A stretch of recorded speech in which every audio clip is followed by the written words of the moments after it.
away din sila. How's Atea? Pag-iba ko ng topic. Ayokong mauwi sa Tarayanto at ngayon na lang din kami nagkausap. Ayon, probably she's still in Germany. Hindi kami nakakapag-usap na maayos, parang sa atin lang. After ba naman lahat na binigay ng ahas na yon in our college days? Si Ellen ang sumagot.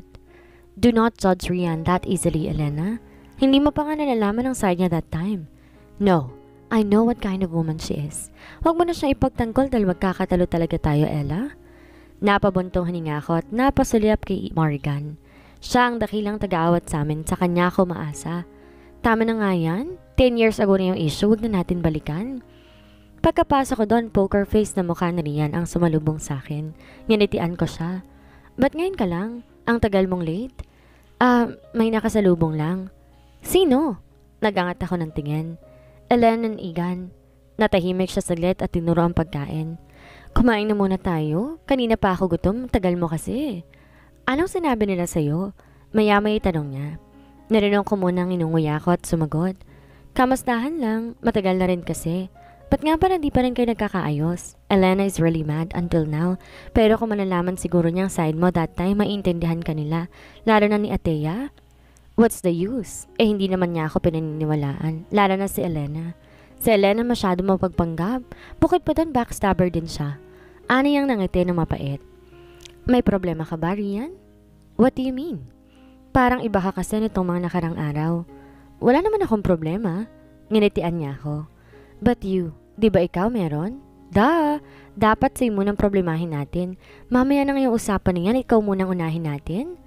Nang maalalang pinunta ko sa kanya, napatango ako. Yeah, after this, samahan mo ako bumili ng PT. Nakanginig si Mr. Kim habang nakatayo sa isang gilid malapit sa labas ng pinto. Napapaigtad siya tuwing may maririnig na nababasag sa loob ng office ng boss niya. Minsan lang tong mangyari ngunit hindi niya maganap man ay napakalala. Wala mga tauhang nanganghas na magpakagala-gala sa top floor. Hindi niya tuloy alam kung magre-report pa ba siya o tatakbo na lang paalis. Pero dahil to ang trabaho niya, wala siya magagawa.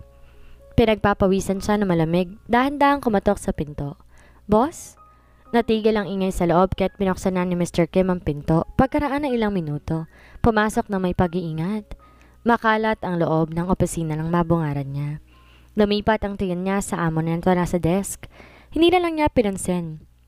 Ang nagdurugo nitong kamay na marahil ay bunga ng pangbabasag nito. How is she? Halatang wala na to sa mood ngayon at pumasok ng may pag-iingat. Kinaumagahan may pinuntahan si Miss Guevara. Mukhang ayos na ho ang kalagayan niya at pinasasabi rin niya. Malaki po ang pasasalamat niya na pinayagan niya raw siya ngayon, boss. Siguradong mapuputulan siya ng ulo kung magkakamali siya ngayong alam niya. Tumalim ang titig sa kanya ni Blake na agad din niyang kinatungo. I told you to follow her. Where is she? Who's with her? Napapetlag sa kinatatayan si Mr. Kim tsaka dali-dali nagsalita. Aalamin ko ho. Aalamin ko ngayon din. Hindi naman niya alam na dapat pala siyang maging stalker buong araw. How useless. Dumiin ang kapit ni Blake sa ballpen na mahal pa ang presyo kada isa dahil sa tibay noon. Agad yung nabali sa tindi ng persang binibigay niya. Get out! Yes, boss. Patakbo ang lumabas si Mr. Kim at iniabol ang tingin napahawak sa sariling dibdib. Parang nabawasan yata ng 10 taon ng lifespan niya dahil sa amo niya. Habang kinukuha naman ni Blake ang sariling cellphone, may denial na numero para tawagan ng sarili niyang tauhan. Hindi po pwedeng maalis ang paningin ko ang babaeng yon hanggat nasa poder ko siya. Until he said that she cannot leave his side. Everything that's happening to her, every food that she's eating, every person that she's been with, even her every move, it should be under his control as long as she is still in Russia. Find her and report everything to me. Aniya sa kausap. Nagkatinginan kami ni Rian na makapasa sa loob ng malapit na convenience store.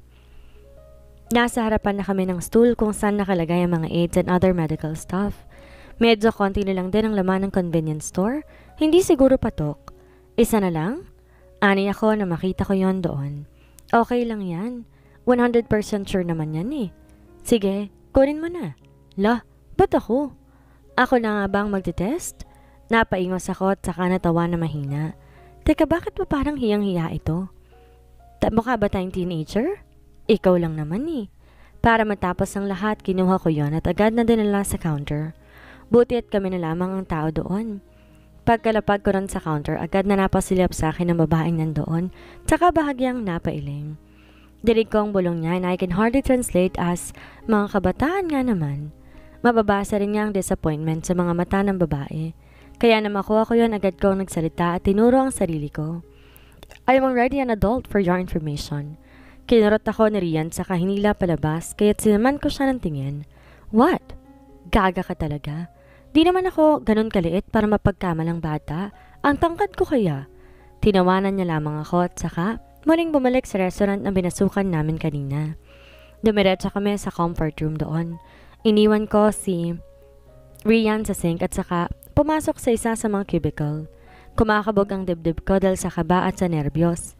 Ilang beses kong binasa ang instruction na nakalagay sa PT. Bago yun ginamit. If it's 2 red lines, then it's positive. If it's 2 red lines, then it's positive. If it's 2 red lines, then it's positive. Pabalik-balik yon sa utak ko. At ang lakad ko sa loob ng maliit na cubicle habang hinihintay ang napakatagal na resulta ng PT na nilapag ko sa toilet seat. It feels like century. Hey Ella, what's the result? Dinig kong katok na Rian. Wala pa. Titig na titig lang ako sa PT nang muli na naman siyang kumatok. Let me in. Teka! Inis kong binuksan ang pinto kaya't agad sumilip ang bruha. Bahagya pa ako nagulat nang mapatili siya. Oh my! What? Napatingin din ako sa PT na nasa toilet seat. One line? How come? It's negative. Congrats, Ella! Tulala ako nang biglang yakapin ni Rian. Yeah, that's good. I cannot say that I'm happy. Maybe because deep inside I'm hoping that I'll be... Wait, bakit parang mas maligaya ka pa sa akin? Tinaasan ko siya ng isang kilay. Lumayo pa siya ng bahagya. Kasi nabawasan ang problema mo sa buhay. Duh, if you're really pregnant, ano na lang magiging reaksyon ng family mo? Tsaka yung ama niyan. That's understandable, I know that, but... Napatingin ako sa tiyan ko, tsaka bahagyang inipo. Come on, kailangan natin i-celebrate to. Sinilyapan ko na lang siya at saka kinuha ang PT, bago yun balutin ng tissue at itapon sa trash bin. Yeah, tipid na naging ngiti ko nang lapitan siyang muli. She hates me, of course, she will. If I am in her position, I will definitely curse you to death. Aniya sa isip ni Carl nang marinig ang sinabi ng kaibigan niya. When did it become like this? Pinaglalaroan ni Blake ang ballpen sa kamay, tinatap sa desk. Maybe because you're being too harsh? No. Pinutol ni Carl ang sasabihin nang lumapit sa kanya ang malamig na titig ng babae. Yeah, it's not your fault if you cannot interact and express yourself clearly in front of people. Pag-iba niya nang sasabihin dahil baka isaksak na nito ang ballpen sa kanya. Maybe you should give her some gifts? Girls love gift. She's a woman. Natawa si Carl ng alanganin. Oh yeah? I mean everyone loves gifts and surprises. Napaisip saglit si Blake tsaka tinignan ng assistant sa gilid. Did you hear that? Makailang beses napanunok si Mr. Kim saka tumango. Seryoso at walang kangiti-ngiti sa mukha ni assistant sa gilid. Did you hear that? Makailang beses napanunok si Mr. Kim tsaka tumango. Seryoso at walang kangiti-ngiti. Namukha si Ella nang pumasok sa kwarto niya. Huh? Umawang ang labi niya na makita ang nagkalat na rose petal sa lapag, sa sahig. May 3 malalaki ring bouquet na nasa kama niya, nakalagay na napapalibutan ng chocolate boxes. Meron nga ring iba't ibang uri ng alahas na naroon maging sa nightstand. His eyes are twitching from this dazzling sight. What the hell? Miss Guevara? Nalingon Ella si Mr. Kim na hindi niya napansin, naroon pala. Tinignan niya ito na may pagtatanong habang tinuturo ang sahig at ang kalat sa kama niya. Nangiti si Mr. Kim ng alanganin kaya hindi na kailangan ni Ella ang sagot nito. Ang abnormal na yun talaga. Kuyom ang kamao niya na lumabas ng sariling kwarto habang si Mr. Kim naman hinahabol siya. Miss Guevara, where is that fucktard? That abnormal good-for-nothing man? Akala ba niya okay na sila? Ano namang kinababaliwan ang naisip nito at nagpadala sa kanya ng mga basura? Maghunos dili ka. Pumasok siya sa elevator at di pinansin si Mr. Kim na hindi nakakapasok sa loob. Lumabas siya ng elevator nang makababa iyon at sakto naman makita niyang papasok ang lalaki sa hotel. Mabutit walang tao sa baba maliban sa isang janitor na naglilinis sa gilid dahil gabi na rin at maulan sa labas. Nakaubad ang itim nitong coat na agad nitong binigay sa isa sa mga tauhan nito. Halatang kakalabas lang nito sa trabaho.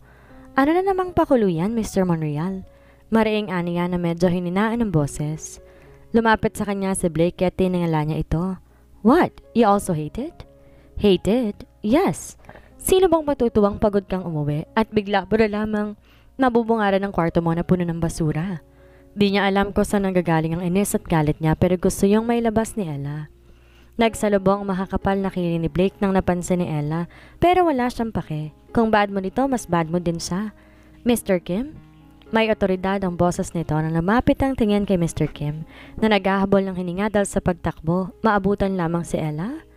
Napatayo agad ng tuwid ang assistant na si Mr. Kim nang marinig ang nakakatakot na boses ng amo niya. Napansin niyo ni Ella kahit sinamaan niya ng tingin ang laking kaharap. Hoy Abno! Walang kasalanan dito si Mr. Kim. Kung meron man, sisihin mo ang sarili mo dahil masyado ka ng kupal. Miss Guevara?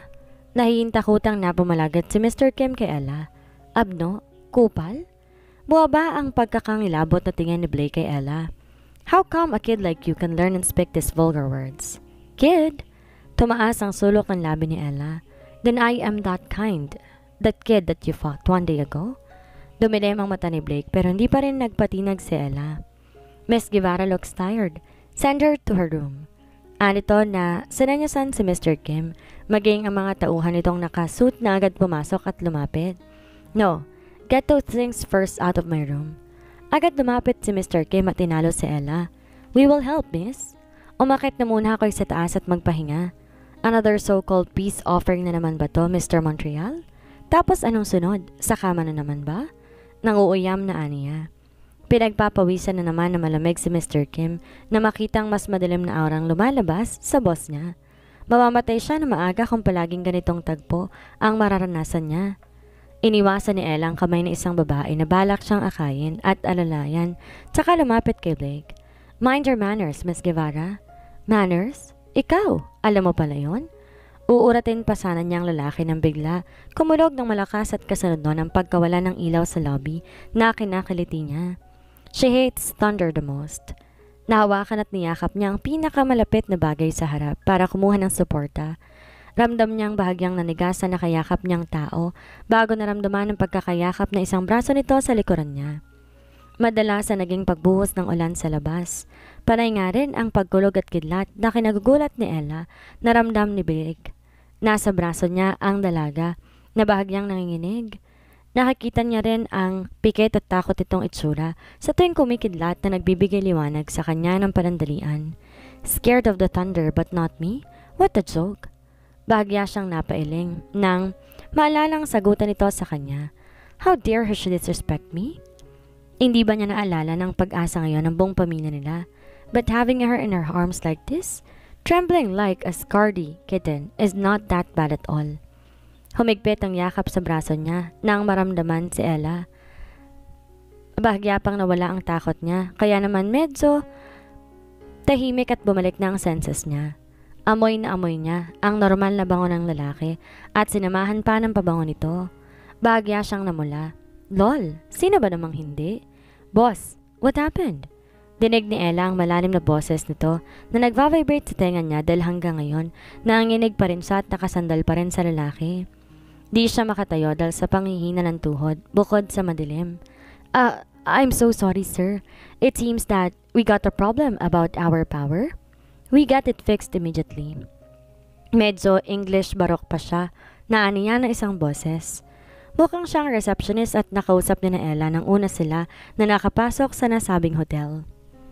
Nawalan na rin kasi ng ilaw at streetlights sa labas at mukhang maging ang kalapit na restaurant at cafe. Inilabas ni Blake ang cellphone at binuksan ang flashlight doon, tsaka binalingan ng babae sa bisig. Can you stand up by yourself, woman? I can. Mabilis ang sagot nito ngunit ilang minuto nang lumipas. Tila pa rin to bubblegum na nakadikit kay Blake. Kahit hindi makita ni Ella ang mukha ng abnormal na lalaki, alam niya, mapang-urat na naman tong ngisi nakapaskil sa labi nito. Kaya kahit nahihirapan pinilit niyang lumayo at tumayo, ang kaso muli na namang kumulog ng malakas. Napatili siya at mas naigpitan ang hawak sa braso ng katabi. Napamura pa na mahina. Natawa ng sarkasiko si Blake at narinig yun ni Ella kaya tiningalan niyang lalaki para tingnan ng masama. Nagulat na lang siya na ipahawak ito sa kanyang cellphone nito bago siya buhatin pa bridal style na halos kaluwa ng mga mata niya. Mabuti na lang napigilan niyang pagsigaw. Go and help them. They must fix this mess as soon as possible. I will just escort Miss Guevara to her mom. Anito sa mga taong nakapalibot na bahagyang natigilan, tsaka tumango. Nanigas naman si Ella sa bisig ni Blake habang tila manikin na hawak ng cellphone. What are you doing? Stop being stupid and put that light in front of us. Walang sinabi si Ella at sinunod ang sinabi ng lalaki, kahit pa nakarinig na naman siya ng pang-alipusta. Panay ang kabog ng dibdib niya habang nagdarasal na sana, bumilis ang oras at makarating sila sa 5th floor. Di gumagana ang elevator kaya't no choice, kailangan maghagdan. Nang magkaabot sila sa 3rd floor, hindi na nakatis si Ella at agad nagsalita. Kung pagod ka na, pwede mo na akong ibaba. Okay na ako? Ngunit hindi ito nagsalita at walang imik na nagpatuloy sa paglalakad. Okay. Wala sa dilim nakapag-adjust ang mga mata ni Ella. Naaninag niya ang side view face ng lalaking dumiretso lang ang tingin sa daan. Makinis ang pisngi kung ikukumpara sa kanya, mas maganda. Ang itim na mata lalo naging nakakatakot sa dilim, lalo't wala ring ngiting makikita sa mapapula at makintab nitong labi. Kung may makakasalubong man sila ngayon, baka isipin, sinusundo na sila ni kamatayan? Ang kulang na lang dito itim na robot malaking karit. Wala sa sariling napahawak siya sa mukha. Ang unfair talaga ng mundo. Mas ginawa nilang kaaya-aya at pinagpalang demonyong lalaking to kaysa sa tulad niyang mabait na tao. Are you done daydreaming? Nasa med ni Ella ang sariling laway na makita ang titig sa kanya ni Blake. Narito na pala sila sa kwarto niya. Agad niyang binaba nito kaya't napahawak pa siya ng pinto dahil sa pagkabigla. Masarap talagang bigwasan. Just wait inside your room. Anito at saka siya tinalikuran. Napairap si Ella sa hangin saka pumasok sa kwarto. Pagkapasok niya muli namang pagbalik ng kuryente. Kusa nagbukas sa mga air conditioner sa loob na pinagpapasalamat niya. Kaso lang sino nga ulit maglilinis ng mga kalat na to? Inis niyang tinignan ang mga bagay na nasa kwarto niya pa rin. Pinag-cruise ni Blake ang binte na maapo sa veranda habang nagbabasa ng ibang dokumento at umiinom ng kape. Where did she go? Nasa dokumento ang mga mata niya ngunit taimtim ang pakikinig niya sa tauhang pumunta para magbalita sa kanya. Convenience store to buy some pregnancy test? Inulit niyang narinig na salita mula sa kausap. Tinaas ni Blake ang mga mug, tsaka sumimsim ng kape. That's all? Tumango ang di kilalang tauhan. Yes, boss. Pagkatapos kumain ni Miss Guevara kasama ng kaibigan niya, namasyal lang sila hanggang magdilim. Dahan-dahang napatango si Blake bago iangat ang tingin para titigan ang bilog at maliwanag na buwan.